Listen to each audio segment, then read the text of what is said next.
अस्सलाम वालेकुम दोस्तों, क्या आप जानते हैं कि पाकिस्तान में शादियों पर बजाए जाने वाले ये ढोल किस तरह तैयार किए जाते हैं? क्या है इसके अलावा क्या आपको मालूम है कि पाकिस्तानी प्लास्टिक चेयर किस तरह बनती हैं? आज की इस वीडियो में मैं आपको इन तमाम चीज़ों के बारे में बताऊंगा, तो वीडियो को शुरू करते हैं।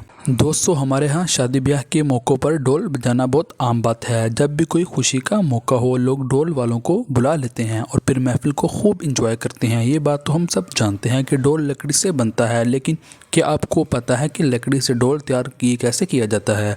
असल में ढोल जितना देखने में खूबसूरत होता है, इसे बनाना इतना ही मुश्किल और पेचीदा होता है। ढोल बनाने के लिए सबसे पहले कारीगर लकड़ी का एक बड़ा ब्लॉक लेता है। पैमाइश के बाद इसे आरी की मदद से काट लिया जाता है। फिर इस लकड़ी के ऊपर दायरे की शक्ल बनाई जाती है ताकि गोलाई बनाते वक्त शेप खराब ना हो और बिल्कुल दुरुस्त सर्कल तैयार हो। इसके बाद एक वर्कर कुल्हाड़ी की मदद से इस ब्लॉक को काटना शुरू करता है और तब तक काटता रहता है जब तक ढोल की मखसूस शक्ल सामने ना आ जाए। जब बाहर की कटकी मुकम्मल हो जाती है तो दो वर्कर्स मैनुअल आरी की मदद से ढोल को अंदर से काटना शुरू कर देते हैं। ये काम इसी निशान के अंदर किया जाता है जो पहले लगाया गया होता है ताकि ढोल की गोलाई बिल्कुल बरकरार रहे।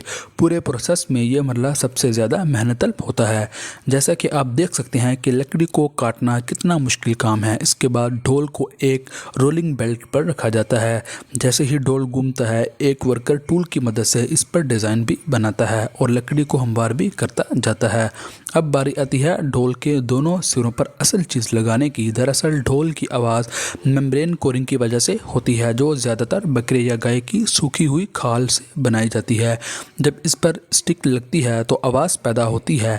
इसके बाद ढोल को मज़ीद खूबसूरत बनाने के लिए इस पर पेंट किया जाता है। ये ढोल मुकम्मल तौर पर हाथ से तैयार किया जाता है। फाइनल फिनिशिंग के बाद ये ढोल शादी ब्याह में धूम मचाने के लिए बिल्कुल तैयार होता है। अगर प्लास्टिक चेयर्स की बात की जाए तो पाकिस्तान में ये फर्नीचर का एक अहम हिस्सा है जो तकरीबन हर घर में इस्तेमाल होती हैं। ये चेयर्स न सिर्फ मजबूत होती हैं बल्कि काफ़ी देर तक चलती भी हैं। लेकिन अगर मैं आपको बताऊं कि पाकिस्तान में ये प्लास्टिक चेयर्स शापर से बनाई जाती हैं तो शायद आप ये सुनकर हैरान हो जाएंगे, लेकिन ये बात बिल्कुल हकीकत है। इस वीडियो में आप पाकिस्तान की एक फैक्ट्री के अंदर प्लास्टिक चेयर्स बनाने का मुकम्मल अमल देख रहे हैं, जहाँ टनों के हिसाब से इस्तेमाल शुदा शापर्स इकट्ठे किए जाते हैं। फिर इन शापर्स को एक बड़ी कढ़ाई में डालकर आग की मदद से पिघलाया जाता है, जिससे ये माए प्लास्टिक में तब्दील हो जाते हैं। जब ये प्लास्टिक ठंडी हो जाती है तो एक वर्कर कुल्हाड़ी की मदद से इसे टुकड़ों में तोड़ देता है। फिर इन टुकड़ों को क्रश मशीन में डाला जाता है, जहां से चावल के दानों जितने छोटे प्लास्टिक के टुकड़े बनकर निकलते हैं। इन टुकड़ों को एक और मशीन में डाला जाता है जो प्लास्टिक को दोबारा पिघलाती है और साथ ही चेयर का सांचा भी बनाती है। यहीं से चेयर बनकर बाहर आ जाती है। बाद में आयरन